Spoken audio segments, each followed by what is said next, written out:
ನಮಸ್ಕಾರ. ಎಸ್18 ವಾರ್ತೆಗಳಿಗೆ ಸ್ವಾಗತ. ನಾನು ಕವಿತಾ. ಮೊದಲಿಗೆ ಹೆಡ್ಲೈನ್ಸ್.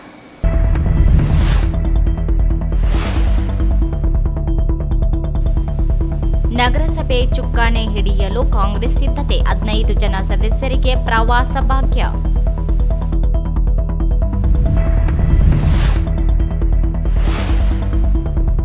$371 ಅನುಷ್ಠಾನ 10 ವರ್ಷ ಕಳೆದರೂ ದೊರೆಯದ ಸ್ಪಂದನೆ. ಕಾನೂನು ತಿದ್ದುಪಡಿಗೆ ಆಗ್ರಹಿಸಿ ಜ್ಯೋತಿ ಯಾತ್ರೆ. ಸೈಬಣ್ಣ ಜಮಾದಾರ.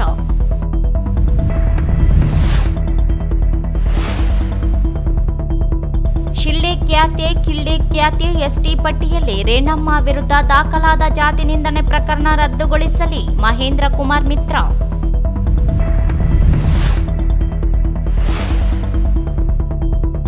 25ರಂದು ಭಗತನ ಪದಗಳು ಕೃತಿ ಲೋಕಾರ್ಪಣೆ. ಭಗತ ರಾಜ ನಿಜಾಮಕಾರಿ.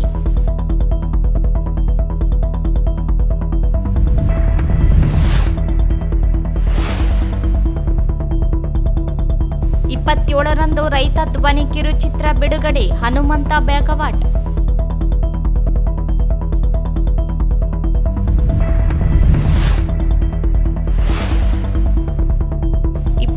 ರಂದು ವೀರಶೈವ ಮಹಾಸಭಾ ರಾಜ್ಯ ಕಾರಿಗೆ ಚುನಾವಣೆ. ಲಯನ್ಸ್ ಶಾಲೆಯಲ್ಲಿ ಮತಗಟ್ಟೆ. ಚಂದ್ರಶೇಖರ್ ಮಿರ್ಜಾಪುರ.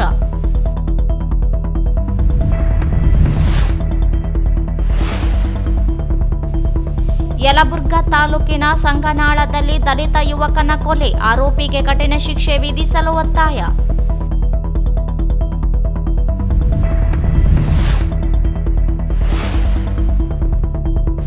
ವಡವಾಟೆ ಗ್ರಾಮದ ಮನೆ ಮನೆಗೂ ಭೇಟಿ ನೀಡಿ ಡೆಂಗಿ ಹಾಗೂ ಚಿಕನ್ ಗುನ್ಯಾ ಬಗ್ಗೆ ಜಾಗೃತಿ ಮೂಡಿಸಿದ ಎನ್ಎಸ್ಎಸ್ ಶಿಬಿರಾರ್ಥಿಗಳು. ವಾರ್ತೆಗಳ ವಿವರ.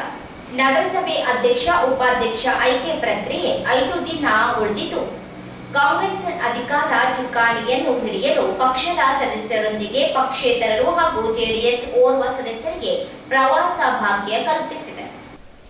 ಈಗಾಗಲೇ ಕಾಂಗ್ರೆಸ್ ಬೆಂಬಲಿತ 15 ಜನ ಸದಸ್ಯರು ಪ್ರವಾಸಕ್ಕೆ ತೆರಳಿರುವುದು ಸದಸ್ಯರ ಸೆಳೆಯದಂತೆ ಉಳಿಸಿಕೊಳ್ಳುವ ಪ್ರಯತ್ನಕ್ಕೆ ಮುಂದಾಗಿದೆ ಎಂದು ಹೇಳಲಾಗಿದೆ. ಸಂಸದರು ಹಾಗೂ 2 ವಿಧಾನ ಪರಿಷತ್ ಸದಸ್ಯರು ಸೇರಿದಂತೆ ಕಾಂಗ್ರೆಸ್ ಬೆಂಬಲಿತರು ಸೇರಿ 13 ಜನರಿದ್ದು, 2 ಜೆಡಿಎಸ್ ಸದಸ್ಯರು ಬೆಂಬಲಿಸುವ ಸಾಧ್ಯತೆಗಳಿದ್ದು, ಬಹುಮತ ಸಾಬೀತಿಗೆ ಅಗತ್ಯವಿರುವ ಸದಸ್ಯ ಬಲವನ್ನು ಕಾಂಗ್ರೆಸ್ ಕ್ರೋಢೀಕರಿಸಿಕೊಂಡಿದೆ ಎಂದು ಹೇಳಲಾಗಿದೆ. ಈಗಾಗಲೇ ಸದಸ್ಯರೊಂದಿಗೆ ಪಕ್ಷದ ಮುಖಂಡರು ಮಾತುಕತೆ ನಡೆಸಿ ಸಭೆಯಲ್ಲಿ ಅಭಿಪ್ರಾಯ ಸಹ ಸಂಗ್ರಹಿಸಿದ್ದಾರೆ. ಎಸ್ಸಿ ಮಹಿಳೆಗೆ ಮೀಸಲಾಗಿರುವ ಅಧ್ಯಕ್ಷ ಸ್ಥಾನಕ್ಕೆ ನಗರಸಭೆ ಮಾಜಿ ಉಪಾಧ್ಯಕ್ಷ ನರಸಮ್ಮ ನರಸಿಂಹಲು ಮಾಡಗಿರಿ, ಉಪಾಧ್ಯಕ್ಷ ಸ್ಥಾನಕ್ಕೆ ಬಿಸಿಎಗೆ ಸೇರಿ ಸಾಜಿದ್ ಸಮೀರ್ ಹೆಸರನ್ನು ಅಂತಿಮಗೊಳಿಸಲಾಗಿದೆ ಎಂದು ಹೇಳಲಾಗಿದೆ. ಪಕ್ಷ ವರಿಷ್ಠರಿಗೂ ಮಾಹಿತಿಯನ್ನು ನೀಡಲಾಗಿದ್ದು, ಸದಸ್ಯರನ್ನು ಹಿಡಿದುಕೊಳ್ಳುವ ಅವಶ್ಯಕತೆ ಇರುವುದರಿಂದ ಪ್ರವಾಸ ವ್ಯವಸ್ಥೆ ಮಾಡಲಾಗಿದೆ. 9 ಜನ ಪಕ್ಷೇತರರ ಸದಸ್ಯಗಳಿದ್ದು, ಕಾಂಗ್ರೆಸ್ ಬೆಂಬಲಿತರೇ ಆಗಿದ್ದರೂ ಕೊನೆ ಕ್ಷಣದ ಬದಲಾವಣೆಯಿಂದ ರಕ್ಷಿಸಿಕೊಳ್ಳಲು ಕಾಂಗ್ರೆಸ್ ಮುಂದಾಗಿದೆ ಎಂದು ಹೇಳಲಾಗುತ್ತಿದೆ. ವಾರ್ಡ್ 31ರ ಸದಸ್ಯ ರೇಣಮ್ಮ ಭೀಮರಾಯ ಇವರಿಗೆ ಮತದಾನದ ಹಕ್ಕು ದೊರೆಯದೇ ಹೋದರೂ ಬಹುಮತಕ್ಕೆ ಬೇಕಿರುವ ಸದಸ್ಯ ಬಲವನ್ನು ಹೊಂದಾಣಿಕೆ ಮಾಡಿಕೊಂಡಿದೆ. ಪ್ರತಿಪಕ್ಷವಾಗಿರುವ ಬಿಜೆಪಿ ಸಹ ಕೊನೆ ಪ್ರಯತ್ನದಲ್ಲಿ ತೊಡಗಿದೆ ಎಂದು ಹೇಳಲಾಗಿದ್ದು, 12 ಜನ ಹಾಗೂ ಶಾಸಕರು ಸೇರಿ 13 ಸದಸ್ಯ ಬಲವಿದೆ. ಜೆಡಿಎಸ್ ಸದಸ್ಯರು ಯಾರಿಗೂ ಬೆಂಬಲಿಸುತ್ತಾರೆ ಎಂಬುದು ಸ್ಪಷ್ಟವಾಗಿಲ್ಲ. ಕೊರತೆ ಸದಸ್ಯ ಬಲ ಪಡೆಯಲು ಪಕ್ಷೇತರ ಸದಸ್ಯರಿಗೆ ಗಾಳ ಹಾಕಿದೆ. ಎಷ್ಟರ ಮಟ್ಟಿಗೆ ಯಶಸ್ವಿಯಾಗುತ್ತದೆ ಎಂಬುದು ಸಹ ನಿಗೂಢವಾಗಿಯೇ ಉಳಿದಿದೆ. ಈಗಾಗಲೇ ಜೆಡಿಎಸ್ ಸದಸ್ಯರೊಬ್ಬರು ಕಾಂಗ್ರೆಸ್ ಪಾಳೆಯದೊಂದಿಗೆ ಗುರುತಿಸಿಕೊಂಡಿದ್ದಾರೆ. ಇನ್ನುಳಿದ 2 ಸದಸ್ಯರು ಯಾರಿಗೆ ಬೆಂಬಲಿಸುತ್ತಾರೆ ಎಂಬುದು ಸ್ಪಷ್ಟವಾಗಿಲ್ಲ. ಬಿಜೆಪಿಯಲ್ಲಿ ಅಧಿಕಾರ ಹಿಡಿಯುವ ಆಸಕ್ತಿ ವ್ಯಕ್ತವಾಗುತ್ತಿಲ್ಲ. ಕಾಂಗ್ರೆಸ್ಗೆ ದಾರಿ ಸುಗಮವಾದಂತಿದೆ. ಕಲ್ಯಾಣ ಕರ್ನಾಟಕ ಪ್ರದೇಶಕ್ಕೆ ಜಾರಿಗೊಳಿಸಲಾಗಿರುವ 371 ಸಮರ್ಪಕ ಜಾರಿಗೆ ಆಗ್ರಹಿಸಿ ಕಲಬುರಗಿಯಿಂದ ಪ್ರಾರಂಭವಾಗಿರುವ ಜ್ಯೋತಿ ಯಾತ್ರೆ ಈ ಭಾಗದ ಎಲ್ಲಾ ಜಿಲ್ಲೆಗಳಲ್ಲಿ ಸಂಚರಿಸಿ 29ರಂದು ಬೆಂಗಳೂರಿನ ಫ್ರೀಡಂ ಪಾರ್ಕ್ನಲ್ಲಿ ಸಮಾರೋಪಗೊಳ್ಳಲಿದೆ ಎಂದು ಕಲ್ಯಾಣ ಕರ್ನಾಟಕ 371 ಕಾನೂನು ತಿದ್ದುಪಡಿ ಹೋರಾಟ ಸಮಿತಿ ಅಧ್ಯಕ್ಷ ಸೈಬಣ್ಣ ಜಮಾದಾರ ಅವರು ಹೇಳಿದರು. ಅವರಿಂದು ಮಾಧ್ಯಮಗೋಷ್ಠಿ ಉದ್ದೇಶಿಸಿ ಮಾತನಾಡಿ, ವೈಜನಾಥ ಪಾಟೀಲ್ ನೇತೃತ್ವದ ಅನೇಕ ಸಂಘಟನೆಗಳ ಹೋರಾಟದ ಫಲವಾಗಿ ಹೈದರಾಬಾದ್ ಕರ್ನಾಟಕ ಪ್ರದೇಶಕ್ಕೆ 371 ಜಾರಿಗೊಳಿಸಿ 10 ವರ್ಷಗಳು ಕಳೆದಿವೆ. ಆದರೆ ಆಶಯ ಮಾತ್ರ ಈಡೇರಿಲ್ಲ. ಶಿಕ್ಷಣ, ಉದ್ಯೋಗ ಹಾಗೂ ಅಭಿವೃದ್ಧಿಯಲ್ಲಿ ಇಂದಿಗೂ ತಾರತಮ್ಯವನ್ನು ಎದುರಿಸುವಂತಾಗಿದೆ. ಈ ಭಾಗದ ವಿದ್ಯಾರ್ಥಿಗಳಿಗೆ ಹೈದರಾಬಾದ್ ಕರ್ನಾಟಕೇತರ ಜಿಲ್ಲೆಗಳ ವಿಶ್ವವಿದ್ಯಾಲಯಗಳು ಕೈಗಾರಿಕೆಗಳಲ್ಲಿ 8% ಮೀಸಲಾತಿ ನೀಡುತ್ತಿಲ್ಲ. ಈ ಭಾಗದಲ್ಲಿ ಅನೇಕ ಹುದ್ದೆಗಳು ಖಾಲಿ ಇದ್ದರೂ ಭರ್ತಿ ಕಾರ್ಯ ನಡೆಯುತ್ತಿಲ್ಲ. ಸರ್ಕಾರಿ ನೌಕರರು, ಪೊಲೀಸರು ಸೇರಿದಂತೆ ಅನೇಕರಿಗೆ ಮುಂಬಡ್ತಿ ಬಡ್ತಿಗಳಲ್ಲಿ ನಿರಂತರ ಅನ್ಯಾಯ ಮುಂದುವರೆದಿದೆ. ಕಲ್ಯಾಣ ಕರ್ನಾಟಕ ಅಭಿವೃದ್ಧಿ ಮಂಡಳಿಗೆ 5,000 ಕೋಟಿ ರೂಪಾಯಿಗಳ ಅನುದಾನ ನೀಡುವುದಾಗಿ ಸರ್ಕಾರಗಳು ಹೇಳಿಕೊಂಡು ಬಂದಿವೆ. ಫಲಿತಾಂಶ ಮಾತ್ರ ಶೂನ್ಯವಾಗಿದೆ. ಇಂದಿಗೂ ಮೂಲಭೂತ ಸೌಕರ್ಯಗಳಿಂದ ಜನರು ವಂಚಿತರಾಗಿದ್ದಾರೆ. ಸರ್ವಾಂಗೀಣ ಅಭಿವೃದ್ಧಿಗಾಗಿ 371 ಜೂನ್ 2013ಕ್ಕೆ ಜಾರಿಗೆ ಬಂತು. ಆದರೆ ಜಾರಿಗೆ ಬಂದ ಕೂಡಲೇ ಈ ಭಾಗದ ಶೈಕ್ಷಣಿಕ ಸಮಸ್ಯೆಗಳು ಬಗೆಹರಿಸಲಿಲ್ಲ, ಈ ಭಾಗದ ನಿರುದ್ಯೋಗದ ಸಮಸ್ಯೆಗಳು ಬಗೆಹರಿಸಿಲ್ಲ.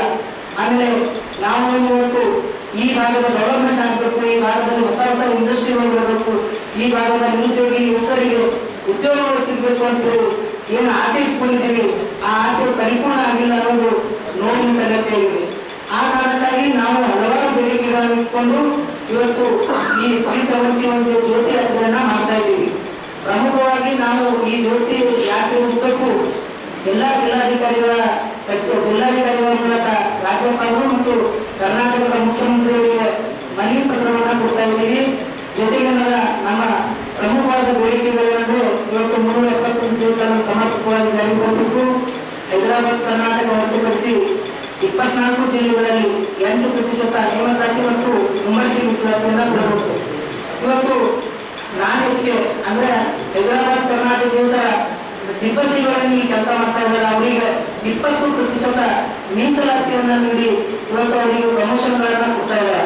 ಆದ್ರೆ ನಮ್ಮ ಭಾರತ ಸರ್ಕಾರಿ ನೌಕರರು ಇವತ್ತು ಮೈಸೂರು ಕರ್ನಾಟಕ, ಬೆಂಗಳೂರು ಕರ್ನಾಟಕ, ಮುಂಬೈ ಕರ್ನಾಟಕದಲ್ಲಿ ಕೆಲಸ ಮಾಡುವವರಿಗೆ ಒಂದೇ ಒಂದು ನಯ ಕೆಲಸ ಕೂಡ ಇವತ್ತು ಮುಂಬಡ್ತಿ ನೀಡುವ ಮೀಸಲಾತಿಯನ್ನ ಕೊಡ್ತಾ ಇಲ್ಲ. ಆದ್ರೆ ಇವತ್ತು ಬೆಂಗಳೂರಿನ ಏನು BDMT ವ್ಯಾಪ್ತಿಯಲ್ಲಿ ನಾವು 8% ಮುಂಬಡ್ತಿಯನ್ನ ಕೊಡ್ತಾ ಇದ್ದೀವಿ, ಸರ್ಕಾರ ಏನು ಹೇಳ್ತಾ ಇದೆ ಅದನ್ನು ಕೂಡ ನಾವು ಖಂಡಿಸ್ತೀವಿ. ಇವತ್ತು ಕಟ್ಟಡಗಳು, ರಸ್ತೆಗಳು ನಿರ್ಮಾಣ ಮಾಡಲಾಗುತ್ತಿದೆ ಹೊರತು ಜನರ ತಲಾ ಆದಾಯ ಹೆಚ್ಚಿಸಲು ಯಾವುದೇ ಕ್ರಮಗಳನ್ನು ಕೈಗೊಂಡಿಲ್ಲ. ಶೈಕ್ಷಣಿಕವಾಗಿ ಹಿಂದುಳಿದಿರುವುದರಿಂದ ಅವಕಾಶಗಳು ದೊರೆಯದ ಹೋಗಿವೆ. ಸರ್ಕಾರಗಳು 371 ತಿದ್ದುಪಡಿಗೆ ಉಪಸಮಿತಿ ರಚಿಸಿದೆಯಾದರೂ ಸಮಸ್ಯೆಗಳು ಪರಿಹಾರವಾಗುತ್ತಿಲ್ಲ. ಅಗತ್ಯ ಕಾನೂನು ತಿದ್ದುಪಡಿ ತರುವಂತೆ ಆಗ್ರಹಿಸಿ ಜ್ಯೋತಿ ಯಾತ್ರೆ ನಡೆಸಲಾಗುತ್ತದೆ. ಈ ಭಾಗದ ಶಾಸಕರುಗಳು, ಸಚಿವರು ಸರ್ಕಾರದ ಮೇಲೆ ಒತ್ತಡ ಹಾಕುವಂತೆ ಆಗ್ರಹಿಸಿ ಯಾತ್ರೆ ನಡೆಯಲಿದೆ ಎಂದರು.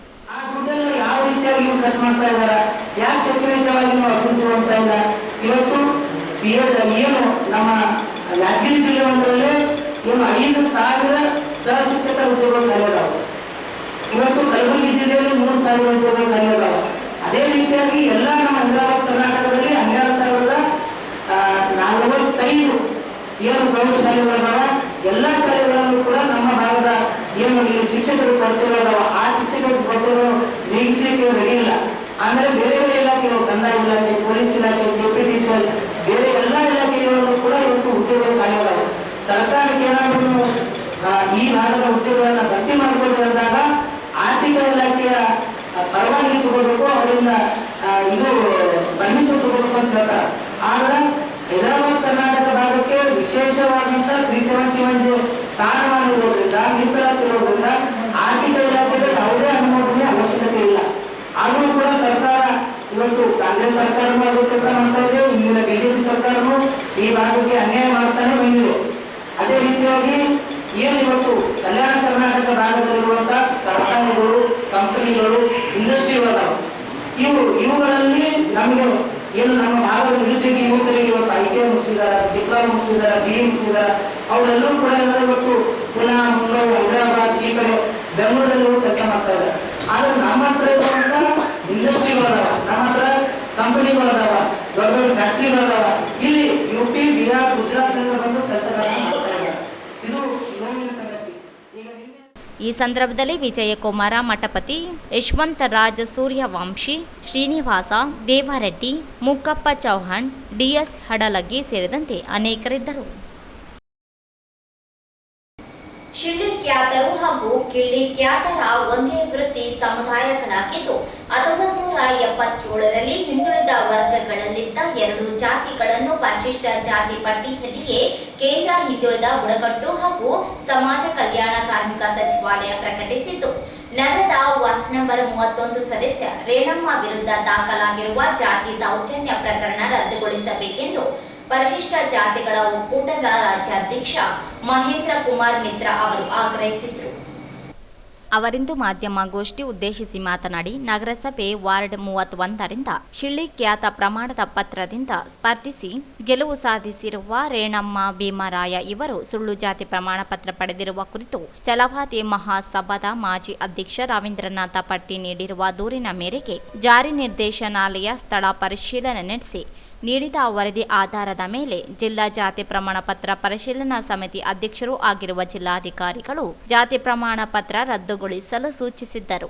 ರಾಯಚೂರು ತಹಸೀಲ್ದಾರರ ಜಾತಿ ಪ್ರಮಾಣ ಪತ್ರ ರದ್ದುಗೊಳಿಸಿದ್ದರು. ನಗರಸಭೆ ಪೌರಾಯುಕ್ತರು ರದ್ದುಗೊಂಡಿರುವ ಜಾತಿ ಪ್ರಮಾಣ ಪತ್ರದ ಆಧಾರದ ಮೇಲೆ ಪ್ರಾದೇಶಿಕ ಆಯುಕ್ತರಿಗೆ ಪತ್ರ ಬರೆದಿದ್ದರಿಂದ ಸದಸ್ಯತ್ವ ರದ್ದುಗೊಳಿಸಲಾಗಿದೆ. ಪ್ರಾದೇಶಿಕ ಆಯುಕ್ತರ ಕ್ರಮ ಪ್ರಶ್ನಿಸಿ ರೇಣಮ್ಮ ಭೀಮರಾಯ ಇವರು ಹೈಕೋರ್ಟ್ ಮೊರೆ ಹೋಗಿದ್ದರು. ಆದರೆ ಪ್ರಕರಣ ಪರ ವಕೀಲರು ವಿಚಾರಣೆಗೆ ಹಾಜರಾಗದೆ ಇರುವುದರಿಂದ ಪ್ರಕರಣ ತಿರಸ್ಕೃತಗೊಂಡಿದೆ. ಆದರೆ ಶಿಳ್ಳೆ ಖ್ಯಾತರು ಕಿಳ್ಳೆ ಖ್ಯಾತರ ಕುರಿತಾಗಿ ನಗರಾಭಿವೃದ್ಧಿ ಇಲಾಖೆ ಹೊರಡಿಸಿರುವ ಜಾತಿ ಪಟ್ಟಿಯಲ್ಲಿ ಇಲ್ಲವೇ ಇಲ್ಲ. ಮೈಸೂರಿನ ಗಂಗಾಧರ ಎಂಬುವವರು ನೀಡಿರುವ ಜಾತಿ ವರದಿ, LG ಹಾವನೂರು ನೀಡಿರುವ ಆಯೋಗದ ವರದಿಯಲ್ಲಿ ಶಿಳ್ಳೆ ಖ್ಯಾತೆ ಕಿಳ್ಳಿ ಖ್ಯಾತ ಸಮಾನಾಂತರ ಪದಗಳಾಗಿವೆ. ಆದರೆ ಮೊದಲ ಬಾರಿಗೆ ಪರಿಶಿಷ್ಟ ಜಾತಿಯವರ ವಿರುದ್ಧವೇ ಜಾತಿ ನಿಂದನೆ ಪ್ರಕರಣ ದಾಖಲಾಗಿದೆ. ಕೂಡಲೇ ಜಾತಿ ನಿಂದನೆ ಪ್ರಕರಣ ರದ್ದುಗೊಳಿಸಿ ರೇಣಮ್ಮ ಇವರಿಗೆ ನಗರಸಭೆ ಸದಸ್ಯತ್ವ ನೀಡಬೇಕೆಂದು ಹೇಳಿದರು.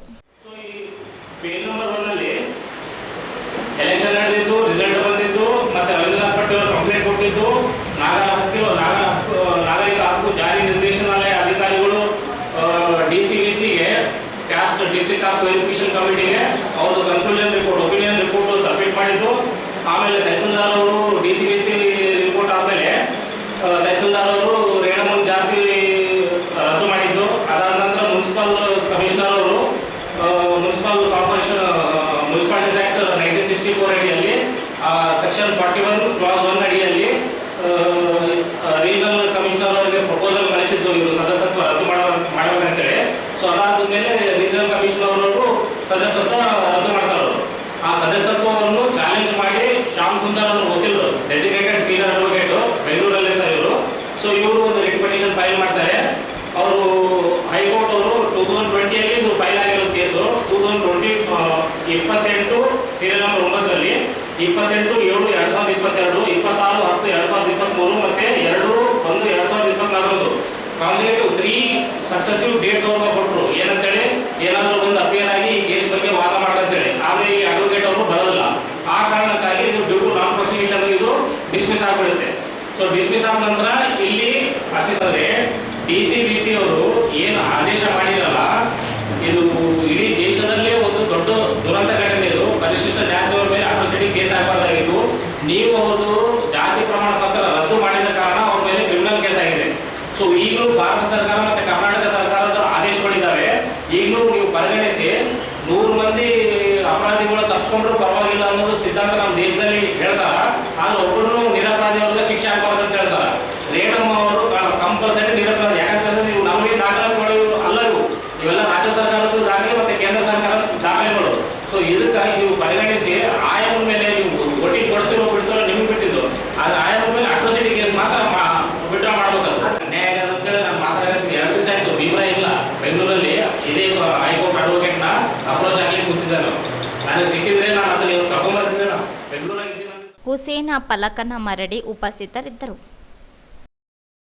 ಬರಹ ಪ್ರಕಾಶನ ವಿಮಲಾಬಾಯಿ ನಿಜಾಮಕಾರಿ ಪ್ರತಿಷ್ಠಾನ, ಜಿಲ್ಲಾ ಕನ್ನಡ ಸಾಹಿತ್ಯ ಪರಿಷತ್ ಮತ್ತು ದೇವರಾಜು ಅರಸು ವಿಚಾರ ವೇದಿಕೆಗಳ ಸಹಯೋಗದಲ್ಲಿ 25ರಂದು ನಗರದ ಕನ್ನಡ ಭವನದಲ್ಲಿ ಬೆಳಿಗ್ಗೆ 11 ಗಂಟೆಗೆ ಭಗತನ ಪದಗಳು ಕೃತಿ ಲೋಕಾರ್ಪಣೆ ಕಾರ್ಯಕ್ರಮ ನಡೆಯಲಿದೆ ಎಂದು ಕೃತಿಕರ್ತೃ ಹಾಗೂ ಹಿರಿಯ ಸಾಹಿತಿ ಭಗತರಾಜ ನಿಜಾಮಕಾರಿ ಅವರು ಹೇಳಿದರು.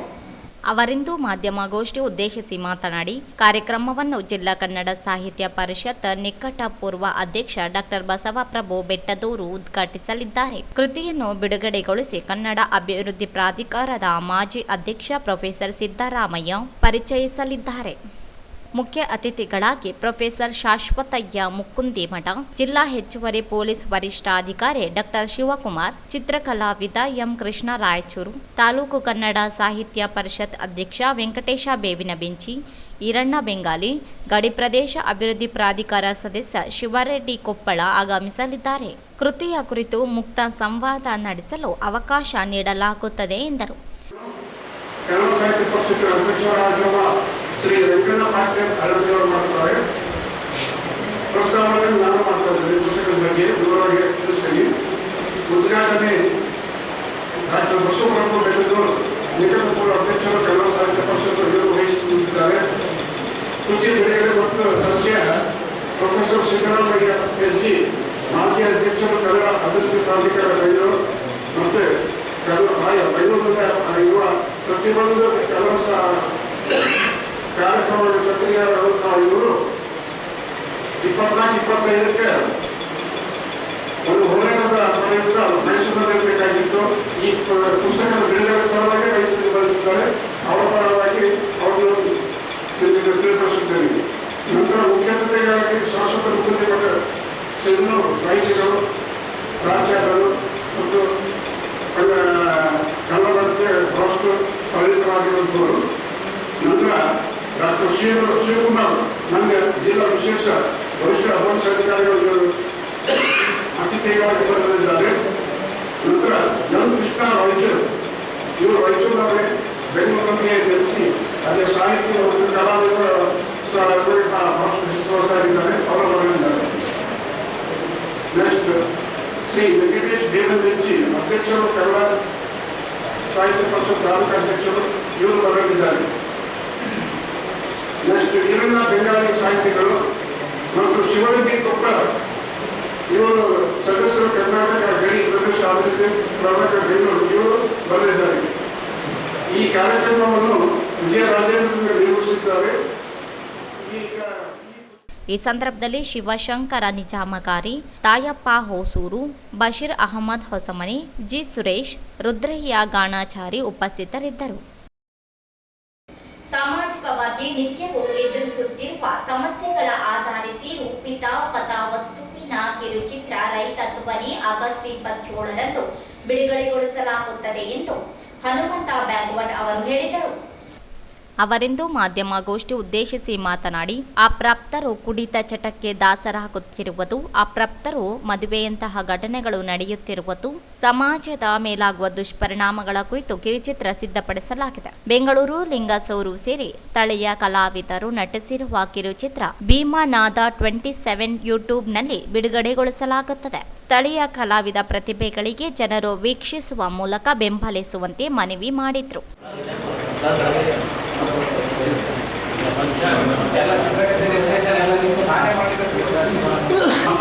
ಹಳ್ಳಿಗಳಲ್ಲಿ ಸಣ್ಣ ವಯಸ್ಸಿಗೆ ಕೊಡ್ತಾರೆ ಆ ಒಂದು ಸನ್ನಿವೇಶ.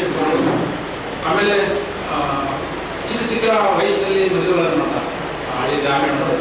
ಸೊ ಅದನ್ನು ಕೂಡ ಇಟ್ಕೊಂಡು ಒಂದು ಜನರಿಗೆ ಒಂದು ಸಂದೇಶ ನೀಡುವಂಥ ಒಂದು ಒಳ್ಳೆಯ ಕಿರುಚಿತ್ರವನ್ನು ನಾವು ಮಾಡಿದ್ದೀವಿ. ಆ ಕಿರುಚಿತ್ರ ಇದೇ ತಿಂಗಳ ದಿನಾಂಕ 27/8/2024 ಅಂದರೆ ಮಂಗಳವಾರದಿಂದ ನಾವು ಸಾಯಂಕಾಲ 5:45ಕ್ಕೆ ರಿಲೀಸ್ ಮಾಡ್ತಾ ಇದ್ವಿ. ಭೀಮನಾದ 27 ಎನ್ನುವ ಯೂಟ್ಯೂಬ್ ಚಾನಲಲ್ಲಿ ಅದನ್ನು ನಾವು ರಿಲೀಸ್ ಮಾಡ್ತಾ ಇದ್ದೀವಿ. ಹಾಗಾಗಿ ಭೀಮನಾದ 27 ನಾವು ಯೂಟ್ಯೂಬ್ ಚಾನಲಲ್ಲಿ ನಾವು ಅದನ್ನು ಬಿಡುಗಡೆ ಮಾಡ್ತಾ ಇದ್ವಿ. ಈ ನವಾಲದು ಎಲ್ಲ ಕಲಾವಿದರು ಬೆಂಗಳೂರಿಂದ ನಾವು ಕಲಾವಿದರನ್ನ ಕರೆಸಿದ್ವಿ. ಅವರು ಸೀರಿಯಲ್ ಆರ್ಟಿಸ್ಟ್ ಅವರು ಕರೆಸಿದ್ವಿ. ಆಮೇಲೆ ಲಿಂಗಸೂರಿಂದ ಕೂಡ ಕಲಾವಿದರನ್ನ ಕರೆಸಿ ಈ ಭಾಗದಲ್ಲಿ ನಾವು ಒಂದು ಉತ್ತಮವಾಗಿರ್ತಕ್ಕಂಥ ಕಿರುಚಿತ್ರ ಮಾಡಿದ್ವಿ. ಹಾಗಾಗಿ ತಮ್ಮೆಲ್ಲರ ಮಾಧ್ಯಮದವರ ಸಹಾಯ ಮತ್ತು ಸಲಹೆ ನಮಗೆ ಅವಶ್ಯಕತೆಯಾಗಿದೆ. ಯಾಕಂದರೆ ಈ ಭಾಗದಲ್ಲಿ ಕಲಾವಿದರ ಸಂಖ್ಯೆ ಕಡಿಮೆ ಇರೋದ್ರಿಂದ ನಾವು ಕೂಡ ರಾಯಚೂರು ಭಾಗದಿಂದ ಒಳ್ಳೆಯ ಪ್ರತಿಭೆಗಳು ನಮ್ಮಲ್ಲಿದ್ದಾರೆ. ಆ ಪ್ರತಿಭೆಗಳನ್ನು ಕೂಡ ನಾವು ಹೊರಪ್ರಪಂಚಕ್ಕೆ ತರುವಂಥ ನಿಟ್ಟಿನಲ್ಲಿ ಮಾಧ್ಯಮಗಳನ್ನು ಬಳಸೋದು ತುಂಬ ಅವಶ್ಯಕವಾಗಿದೆ. ಇದರ ಈ ನಮ್ಮ ಕಿರುಚಿತ್ರದ ಮೂಲಕ ನಮ್ಮಲ್ಲಿ ಕೂಡ ನಾವು ಮೇಂಟೈನ್ ಮಾಡ್ಕೊಳ್ತೇನೆ. ಸಾಧ್ಯವಾದಷ್ಟು ನಾವು ರಾಯಚೂರಿನಲ್ಲಿರ್ತಕ್ಕಂಥ ಕಲಾವಿದರನ್ನ ಈ ರೀತಿ ಕಿರುಚಿತ್ರಗಳ ಮೂಲಕ ಸಾಮಾಜಿಕ ಸಂದೇಶ ಇರುವ ಕಿರುಚಿತ್ರಗಳ ಮೂಲಕ ಹೊರತರಲಿಕ್ಕೆ ತಮ್ಮ ಸಹಾಯ ಸಹಕಾರ ಅವಶ್ಯಕತೆಯಾಗಿದೆ ಅನ್ನುವಂಥ ಮೂಲಕ ನಮ್ಮಲ್ಲಿ ಒಂದು ಮನವಿ ಮಾಡ್ಕೊಳ್ತೇನೆ. ಈ ಸಂದರ್ಭದಲ್ಲಿ ಬಸವರಾಜ, ಶರಣಬಸವ ಗೋಗೆಬಾಳ ಉಪಸ್ಥಿತರಿದ್ದರು. ಅಖಿಲ ಭಾರತ ವೀರಶೈವಲಿಂಗಾಯತ ಮಹಾಸಭಾ ರಾಜ್ಯ ಘಟಕದ ಕಾರ್ಯನಿರ್ವಾಹಕ ಸಮಿತಿ ಸದಸ್ಯರ ಆಯ್ಕೆಗೆ ಆಗಸ್ಟ್ 25ರಂದು ಚುನಾವಣೆ ನಡೆಯಲಿದ್ದು, Basaveshwara Nagar KHP colony Lions ಪ್ರೌಢಶಾಲೆಯಲ್ಲಿ ಮತಗಟ್ಟೆ ಸ್ಥಾಪಿಸಲಾಗಿದೆ ಎಂದು ವೀರಶೈವ ಲಿಂಗಾಯತ ಮಹಾಸಭಾ ಜಿಲ್ಲಾಧ್ಯಕ್ಷ ಚಂದ್ರಶೇಖರ ಪಾಟೀಲ್ ಮಿರ್ಜಾಪುರ ಅವರು ಹೇಳಿದರು. ಅವರಿಂದು ಮಾಧ್ಯಮಗೋಷ್ಠಿ ಉದ್ದೇಶಿಸಿ ಮಾತನಾಡಿ, ಆಗಸ್ಟ್ 25ರಂದು ಬೆಳಿಗ್ಗೆ 8 ಗಂಟೆಯಿಂದ ಸಂಜೆ 5 ಗಂಟೆಯವರೆಗೆ ಮತದಾನ ನಡೆಯಲಿದೆ.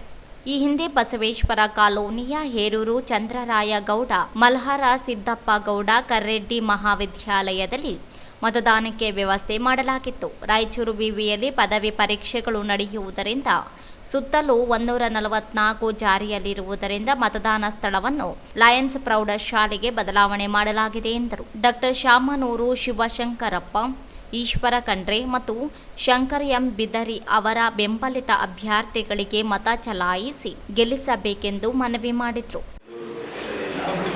ಈಗಾಗಲೇ ರಾಜ್ಯ ಘಟಕಕ್ಕೆ ಒಟ್ಟು 41 ಸ್ಥಾನಗಳಲ್ಲಿ ಒಂದು ಅಧ್ಯಕ್ಷ ಸ್ಥಾನಕ್ಕೆ ಅವಿರೋಧವಾಗಿ ನೆಚ್ಚಿನ ಪ್ರಾಮಾಣಿಕ ಅಧಿಕಾರಿಗಳಾಗಿರ್ತಕ್ಕಂಥ IPS ನಿವೃತ್ತ ಅಧಿಕಾರಿ ಶಂಕರ್ ಬಿದರಿ ಸರ್ ಅವರು ಈಗಾಗಲೇ ಆಯ್ಕೆಯಾಗಿದ್ದಾರೆ. ಮಹಿಳಾ ಘಟಕಕ್ಕೆ, ರಾಜ್ಯ ಘಟಕಕ್ಕೆ ಮಹಿಳೆಯರು 13 ಜನ ಕೂಡ ಅವಿರೋಧವಾಗಿ ಆಯ್ಕೆಯಾಗಿದ್ದಾರೆ ಈಗಾಗಲೇ.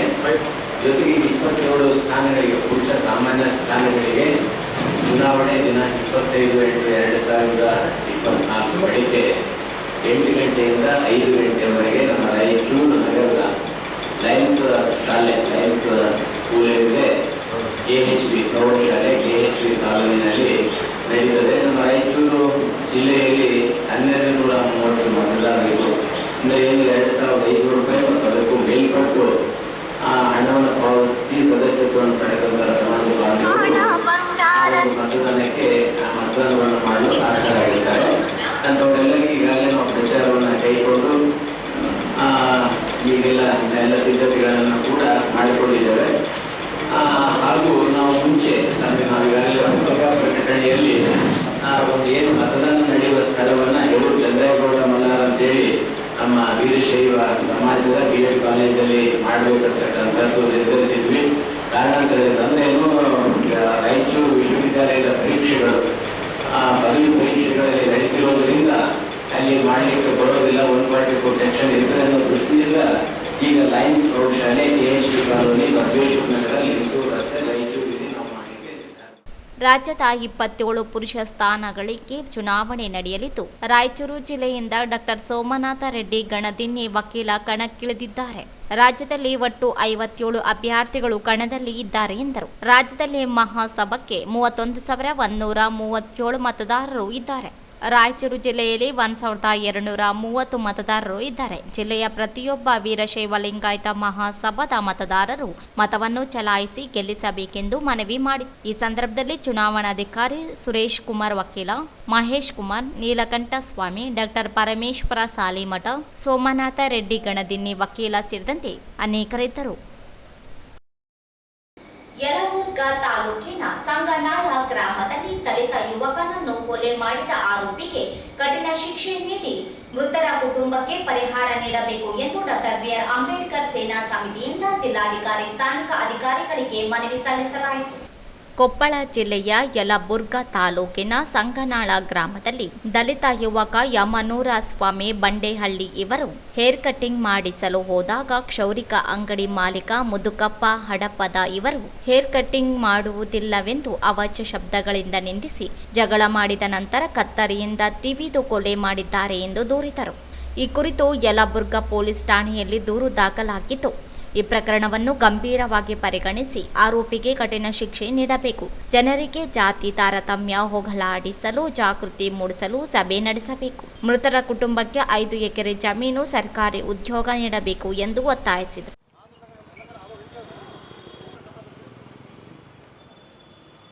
Okay sir, thank you. ನಮ್ಮ ಪದೇ ಪದೇ ನಡೆಯುತ್ತದೆ ನೀಡಿ ಇನ್ನು ಮುಂದೆ ಇಂತಹ ಪ್ರಕರಣಗಳು ಮುಂದಿನ ಜರುಗದಂತೆ ಕ್ರಮ ವಹಿಸಬೇಕು ಮತ್ತು ಕಾನೂನಲ್ಲಿ ಮೂಡಿಸಬೇಕು. ರಾಜ್ಯದ ಜಿಲ್ಲೆಗಳ ಮಾನ್ಯ ಜಿಲ್ಲಾಧಿಕಾರಿಗಳು ಮತ್ತು ಮಾನ್ಯ ಜಿಲ್ಲಾ ಪೊಲೀಸ್ ವರಿಷ್ಠ ಅಧಿಕಾರಿ ನೇತೃತ್ವದಲ್ಲಿ ಎಸ್ಸಿಗೆ ಜಾತಿ ತಾರತಮ್ಯ ಮಾಡದಂತೆ ಜನಜಾಗೃತಿ ಮೂಡಿಸಬೇಕೆಂದು ತಮ್ಮಲ್ಲಿ ವಿನಂತಿ.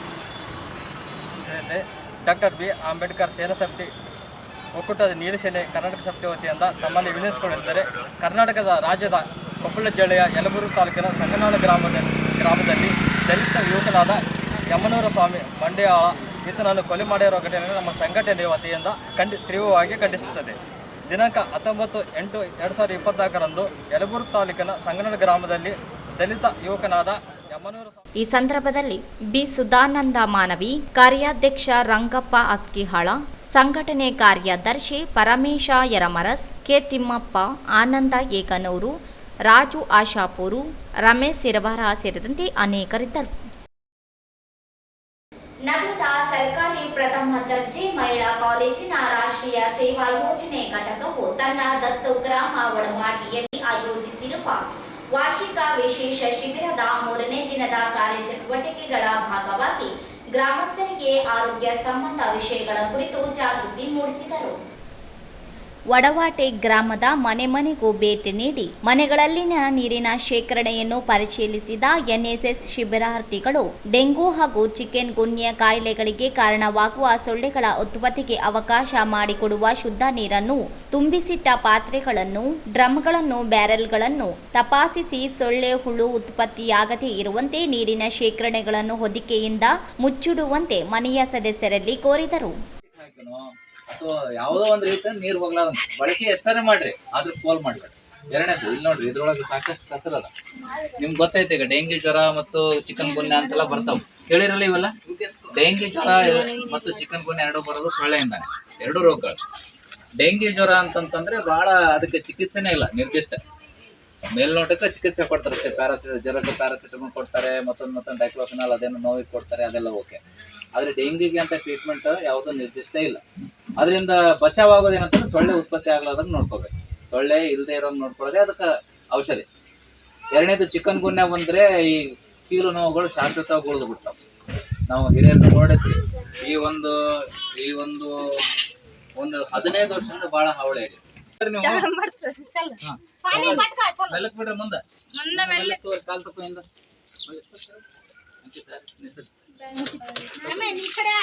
ಹೆಂಗೆ ಹಿಡಿ ಅಂದ್ರೆ ನಾನು ಹಿಡಿದಿರ್ತೀನಿ. ಮೆಲ್ಲಕ್ ಬಿಡೋಣ.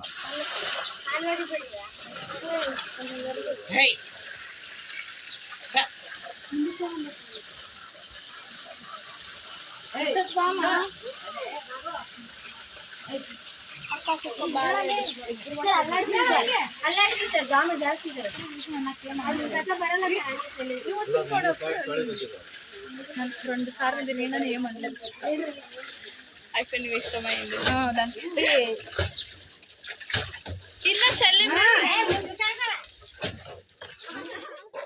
ಡೆಂಗಿ ಹಾಗೂ ಚಿಕನ್ ಗುನ್ಯಾ ರೋಗಗಳ ಕಾರಣಗಳು, ಲಕ್ಷಣಗಳು, ಅಪಾಯದ ಮಟ್ಟ, ಲಭ್ಯವಿರುವ ಚಿಕಿತ್ಸೆ ಮುಂತಾದವುಗಳ ಬಗ್ಗೆ ಮಾಹಿತಿ ನೀಡಿ ಸೊಳ್ಳೆಗಳ ಉತ್ಪತ್ತಿ ತಡೆಯುವುದು ಮತ್ತು ಸೊಳ್ಳೆಗಳಿಂದ ಕಚ್ಚಿಸಿಕೊಳ್ಳದಂತೆ ವಹಿಸುವ ಮುಂಜಾಗ್ರತಾ ಕ್ರಮಗಳಿಂದ ಮಾತ್ರ ಈ ಕಾಯಿಲೆಗಳಿಂದ ಬಾಧಿತರಾಗದಂತೆ ತಮ್ಮನ್ನು ತಾವು ರಕ್ಷಿಸಿಕೊಳ್ಳುವ ಅತ್ಯಂತ ಸುಲಭ ಕ್ರಮ ಎಂದು ಗ್ರಾಮಸ್ಥರಲ್ಲಿ ತಿಳಿ ಹೇಳಿದರು.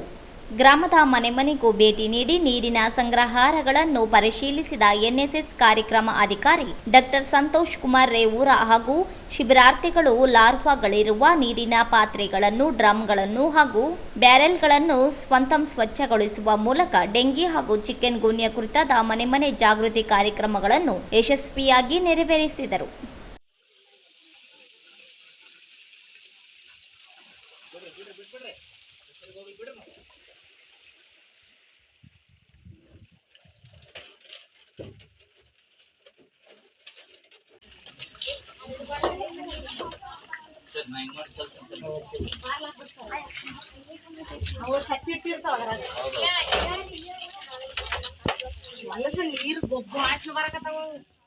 ಕೊನೆಯಲ್ಲಿ ಮತ್ತೊಮ್ಮೆ ಹೆಡ್ಲೈನ್ಸ್.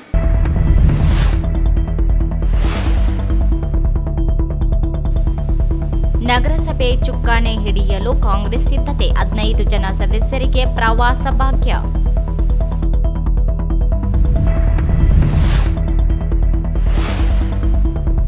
$371J ಅನುಷ್ಠಾನ 10 ವರ್ಷ ಕಳೆದರೂ ದೊರೆಯದ ಸ್ಪಂದನೆ, ಕಾನೂನು ತಿದ್ದುಪಡಿಗೆ ಆಗ್ರಹಿಸಿ ಜ್ಯೋತಿ ಯಾತ್ರೆ, ಸೈಬಣ್ಣ ಜಮಾದಾರ.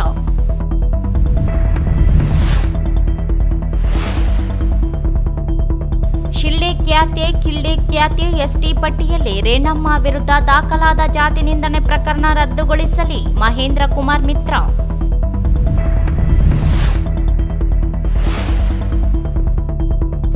25ರಂದು ಭಗತನ ಪದಗಳು ಕೃತಿ ಲೋಕಾರ್ಪಣೆ ಭಗತರಾಜ ನಿಜಾಮಕಾರಿ.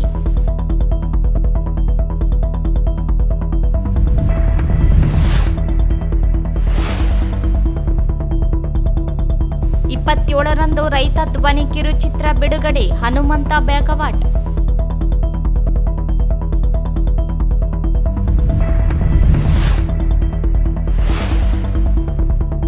25ರಂದು ವೀರಶೈವ ಮಹಾಸಭಾ ರಾಜ್ಯ ಕಾರಿಗೆ ಚುನಾವಣೆ ಲಯನ್ಸ್ ಶಾಲೆಯಲ್ಲಿ ಮತಗಟ್ಟೆ ಚಂದ್ರಶೇಖರ್ ಮಿರ್ಜಾಪುರ.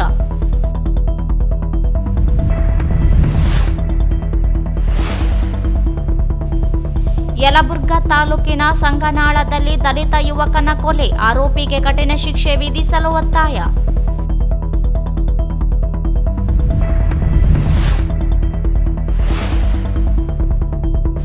ವಡವಾಟೆ ಗ್ರಾಮದ ಮನೆ ಮನೆಗೂ ಭೇಟಿ ನೀಡಿ ಡೆಂಗಿ ಹಾಗೂ ಚಿಕನ್ ಗುನ್ಯಾ ಬಗ್ಗೆ ಜಾಗೃತಿ ಮೂಡಿಸಿದ ಎನ್ಎಸ್ಎಸ್ ಶಿಬಿರಾರ್ಥಿಗಳು. ಇಲ್ಲಿಗೆ ವಾರ್ತಾ ಪ್ರಸಾರ ಮುಕ್ತಾಯವಾಯಿತು. ಮುಂದಿನ ವಾರ್ತೆಗಳೊಂದಿಗೆ ಭೇಟಿಯಾಗೋಣ. ವಂದನೆಗಳು.